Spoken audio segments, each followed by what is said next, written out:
Здравствуйте, уважаемые телезрители!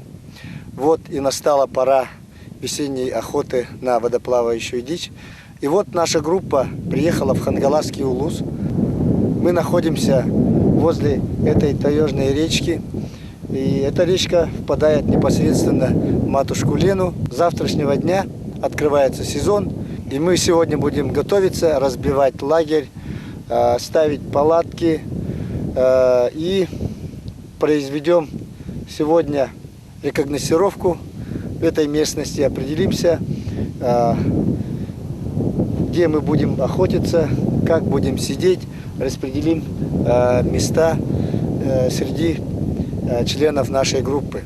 Погода сегодня хорошая, я думаю, плюс 14, плюс 15 градусов, и множество охотников, которые долго, всю суровую зиму ждали этого момента, сегодня находятся на поле и с таким же нетерпением ждут утренней зорьки.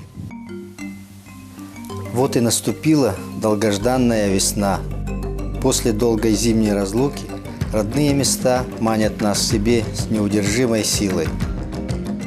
В эту пору и стар, и млад устремляются на лоно природы, полюбоваться ее видами, получить заряд энергии, восстановить невидимые нити, связывающие нас с природой. А у любителей охоты весна – это двойной праздник, совмещающий общение с природой и занятие любимым делом. Наш авангард встретил нас совсем неутешительными вестями. Нет заливных озер, соответственно, нет мест для охоты. Немного посовещавшись, мы решили провести разведку местности вниз и вверх по течению. Резиновая лодка с мотором – вещь на охоте незаменимая и крайне полезная. Удобство транспортировки, малый вес – главное ее достоинство. 2 человека могут легко собрать, погрузить и выгрузить с любого транспортного средства.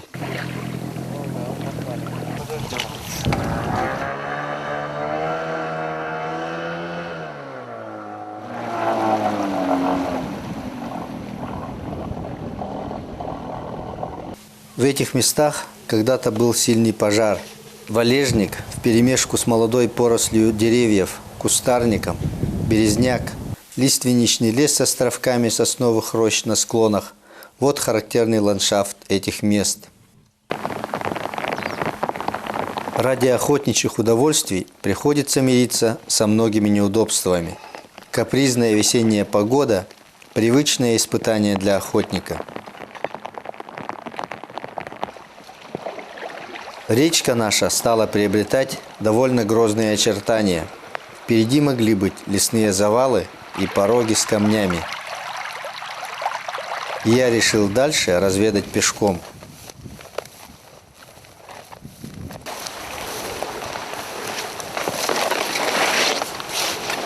Видишь, вот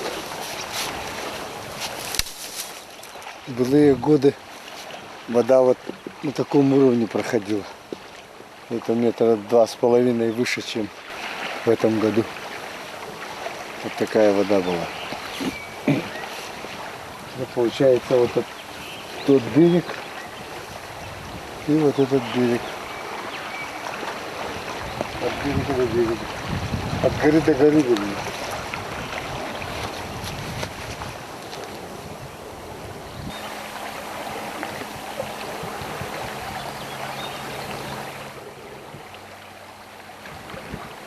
Природа, тишина и душевное равновесие. Такие минуты на всю жизнь остаются с человеком.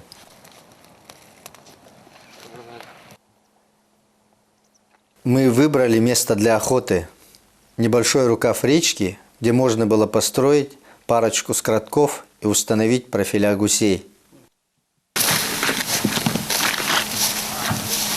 Ну, вот и завершился день подготовки к охоте. Завтра открытие сезона, и можно начинать охотиться с утренней зорьки. А сейчас, как говорится, можно и на боковую.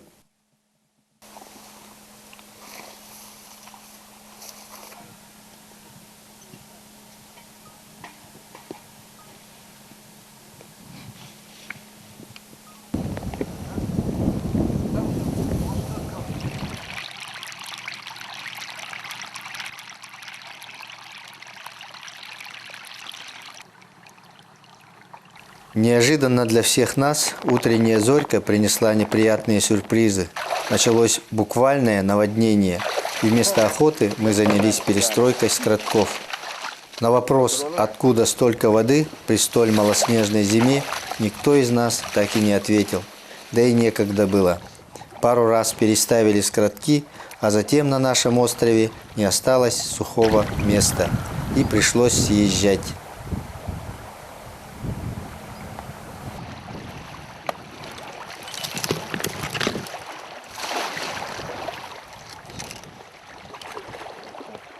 Мы организовали табор на другом, более высоком месте и, не теряя времени, стали скорее готовиться к вечерней зорьке.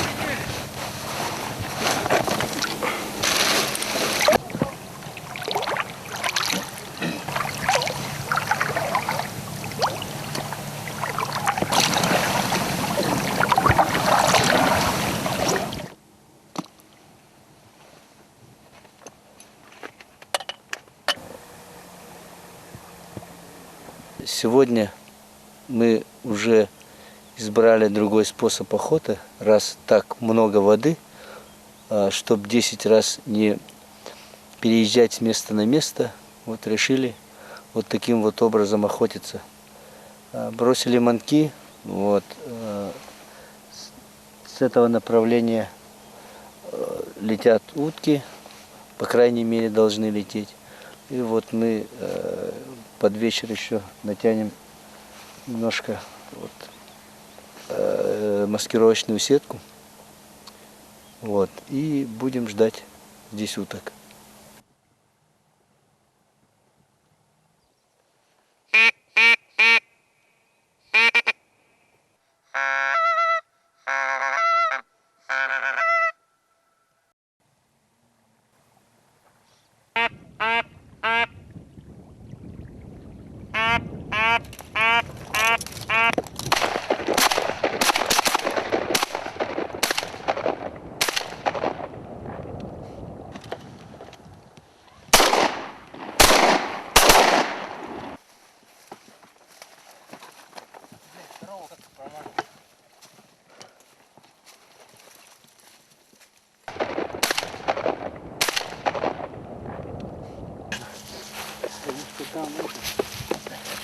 Там уже низко. Хотя все мы и заняты, но все же никак не можем нарушить свой же железный принцип. Охота охотой, а обед по расписанию. Итак, уважаемые телезрители, вашему вниманию понравившаяся не только охотникам рубрика «Полевая кухня».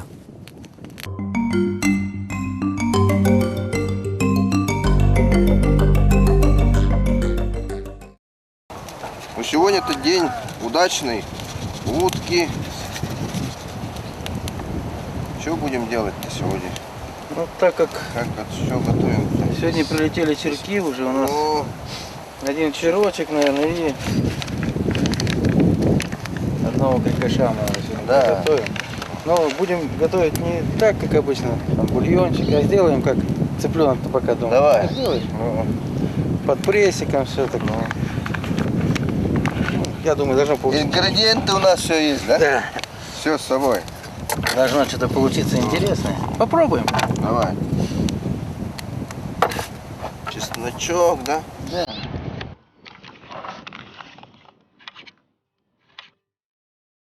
Что ты-то готовишь сегодня? Я лапшу домашнюю якутскую. Домашнего лапшу? Ну, лапшу. Потом картошку в фольге сделаем.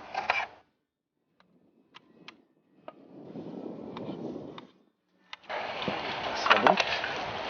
Это все дело. Да, что у нас тут? Лавровый лист. И каждый раз с собой все. И перец, лавровый лист. Так оно ж Всё все тушёное. вкусненько. Теперь-то всё. сейчас все есть.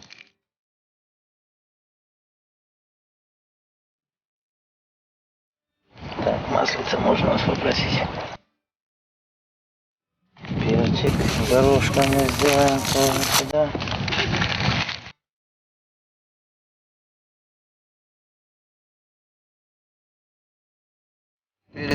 черный молот. Нет, дорожка лучше. Дорожка лучше. Молот он теряет свои качества. Вот здесь же запах. Так. Что-то у нас вылетает в план. Получается, да? Так, теперь, наверное, приправку возьмем для курицы. Это же тоже самая курица, правильно? Ну, для курицы, для уток пойдет.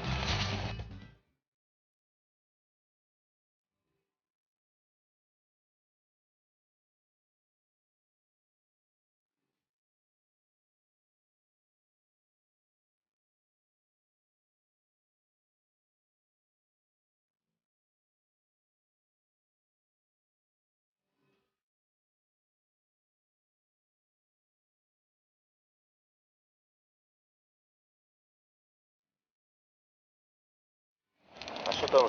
Перец еще? Перец, Здорово. приправа, растительное масло, лавровый лист. Делаем курицу. На свое усмотрение. Да, кто что может. Кто что хочет у нас.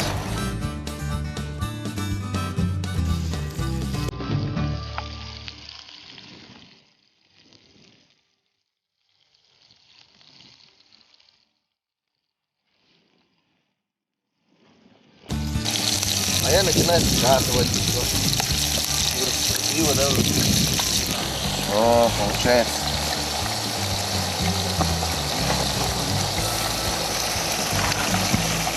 Ты закрываешь, да? Закрывай.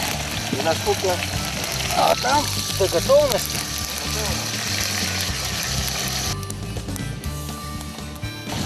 Давай картошку. Вернем его в Помыли фольгу. картошечку и надо заворачивать его в фольге.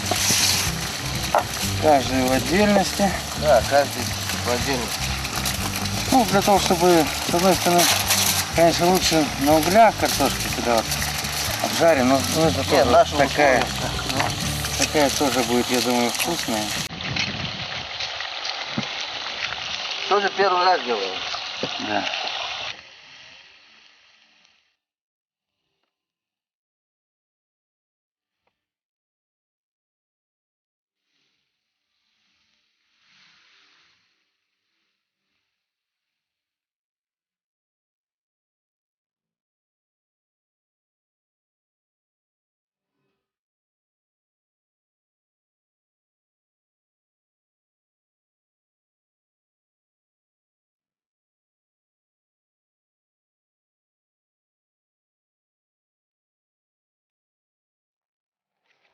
Последний штрих.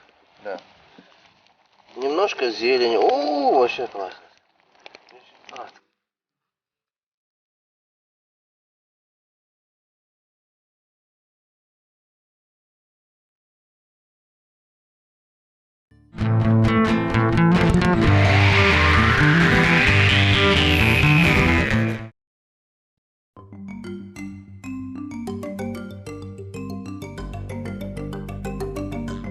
На смену закату придет заря, старое сменяется новым. Это неумолимое течение времени и закон природы, и все мы находимся под его властью. Но все же для любителей охоты этот закон сделал исключение. Как метко и емко сказал один из великих писателей, время, проведенное на охоте, Богом не засчитывается в срок, отведенный нам судьбой. И он попал в точку. Только на охоте человека могут посещать такие философские мысли.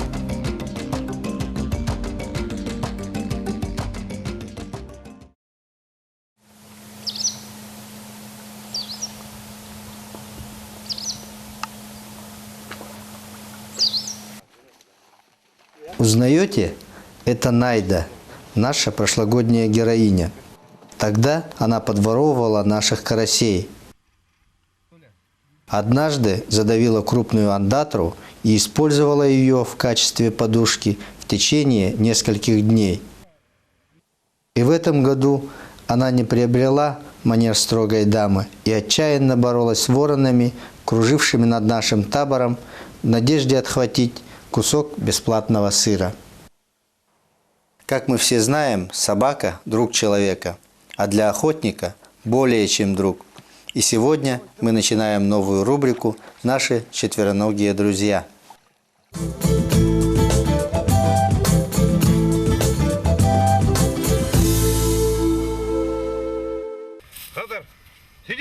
Помощник на охоте просто необходим. Любители охоты по перу всегда мечтают приобрести хорошую собаку. Но бывает так, что многие затрудняются в выборе породы. Недавно наш друг Сергей Борисов приобрел довольно интересную собаку, которая редко встречается даже в России. У нас в городе, пожалуй, представителя этой породы и не встретишь. Итак, представляем вам спрингер-спаниеля по кличке Хантер. Эта порода древняя. Спрингеры – самые крупные среди спаниелей. Кобели достигают 51 см в холке, компактного пропорционального телосложения. Спрингер от английского слова to spring – бросаться, прыгать. Смелая, настойчивая, энергичная и обладающая острым чутьем собака. Работает как на суше, так и в прибрежных зарослях. Активно разыскивает дичь. Обнаружив птицу, решительно бросается на нее и поднимает ее на крыло под выстрел охотника. Как видно, даже 4-месячный щенок спрингер-спаниеля очень азартен, темперамента у нее не занимать.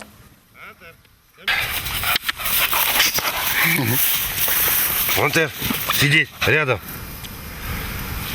Спрингер – отменный апортировщик, особенно при доставании битой птицы и подранков из воды. Обратите внимание, что такой еще несмышленый щенок, как Хантер, берет поноску очень правильно, посередине.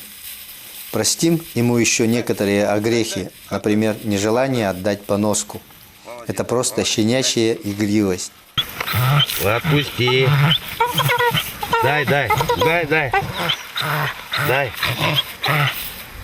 Дай.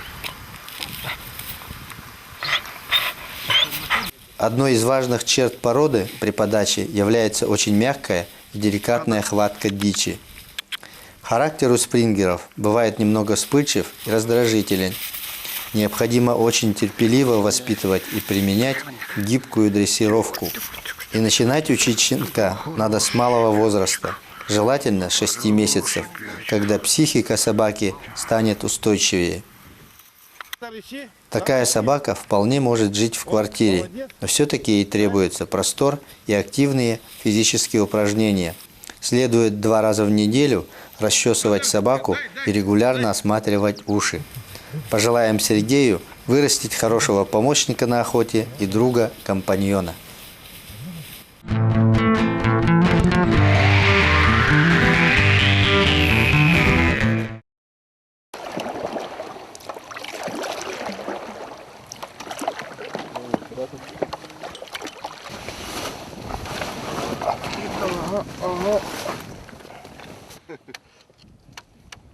Венеция называется. Венеция называется.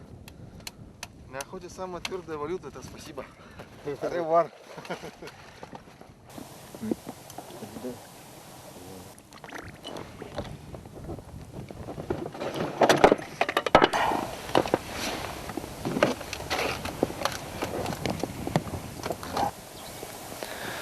Сегодня 3-й день охоты. Вот мы 2 дня сидели почти на середине озера, с той стороны, с юго-восточной стороны. Вот сегодня передислокацию сделали, бросили манки на юго-западной стороне. Опять же надеемся, что сегодня ночью будет лед уток, потому что первые 2 дня просто-напросто было глухо. Вот под утро только мы увидели, как пролетающие стайки черков. Вполне возможно, что они, может быть, сегодня будут. Вода пошла на спад сегодня. Чибисов, куликов нету до сих пор.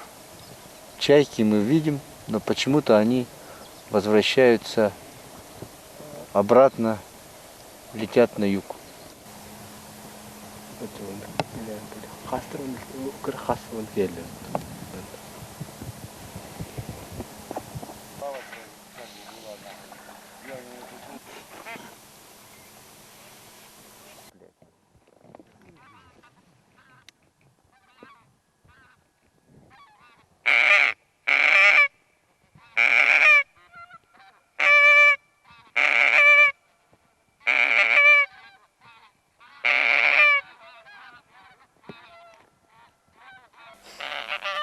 Это гуменники. Хотя они пролетали высоко и немного в стороне, все же подлетели на звуки манка и стали кружиться над озером и снижаться. Оставалось выждать, пока гуси зайдут уже на бреющем полете и отстреляться.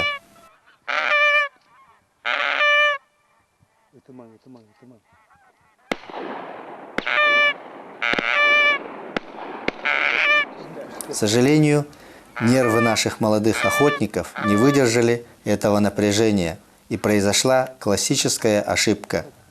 Приняв высоту гусей приемлемой для выстрела, наши охотники открыли стрельбу.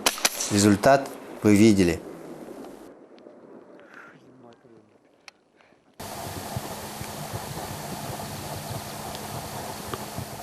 Да, кадр называется «Маленькая месть оператора».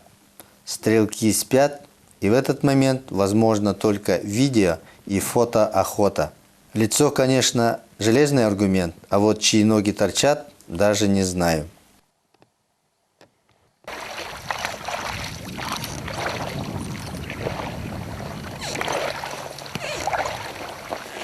Сегодня мы переехали на другое место. Здесь вот наши напарники тут охотились.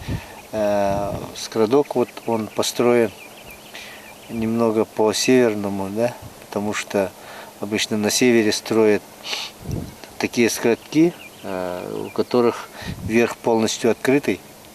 Это такой скрадок предназначен в основном для стрельбы в лед. Манки брошены впереди скрадка метров, наверное, 35-40. Сзади скрадка установлены профиля гусей. Их достаточно много. Почему сзади? Потому что гусь, увидев издалека профиля, он начинает снижаться. И нужно охотникам выдержать, чтобы они подлетели близко и с близкого расстояния стрелять. Вот в этом случае, в случае, если профиля сзади, вот так получается. Должно, по крайней мере, так получиться. Вот. Но наш напарник там привязал еще такие полиэтиленовые пакеты. И вот издали такой эффект движения есть. То есть есть профиля, есть там движение, поэтому больше приманивает гусей.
Вот у меня в руках два селезня двух видов черков. Слева это черок-свистунок, по-якутски чеккой или черкамай. Вот. Справа черок-трескунок, хачграс или масчеккой. Вот свистунок чем отличается? Вот у него голова вот кирпичного цвета, довольно крупная полоса ярко-зеленого цвета. И вот эту полосу окаймляют такие белые полосы. И вот брюшко белое, и отсюда такой довольно плавный переход от темного к светлому. Вот спина тоже такая вот красивая. Здесь тоже зеленая полоса, черная полоса и такой бело-стальной цвет. А вот черок-трескунок, у него Голова вот здесь темного цвета, белая полоска от глаз к затылку и к шее идет. Грудь такого коричневого стального цвета. И такой вот резкий переход, контрастный переход к белому. Крылья, вернее, спина она коричневая, а крылья вот стального цвета. Вот здесь вот такие длинные перья есть, характерные для трескунка, с белой полосой.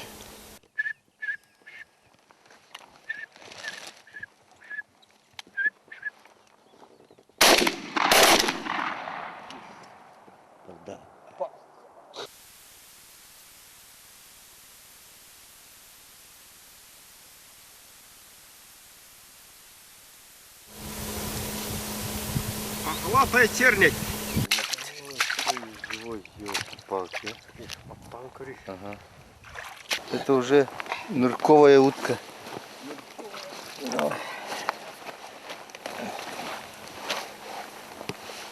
Такой вот черный, зеленоватым отливом.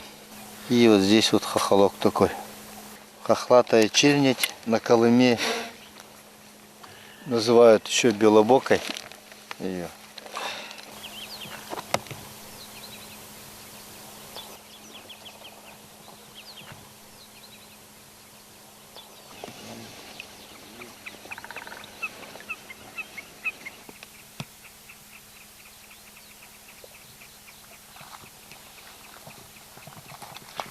Уважаемые телезрители, мы завершили так называемое открытие сезона. Провели здесь на прошлогодних местах 3 охотничьих дня.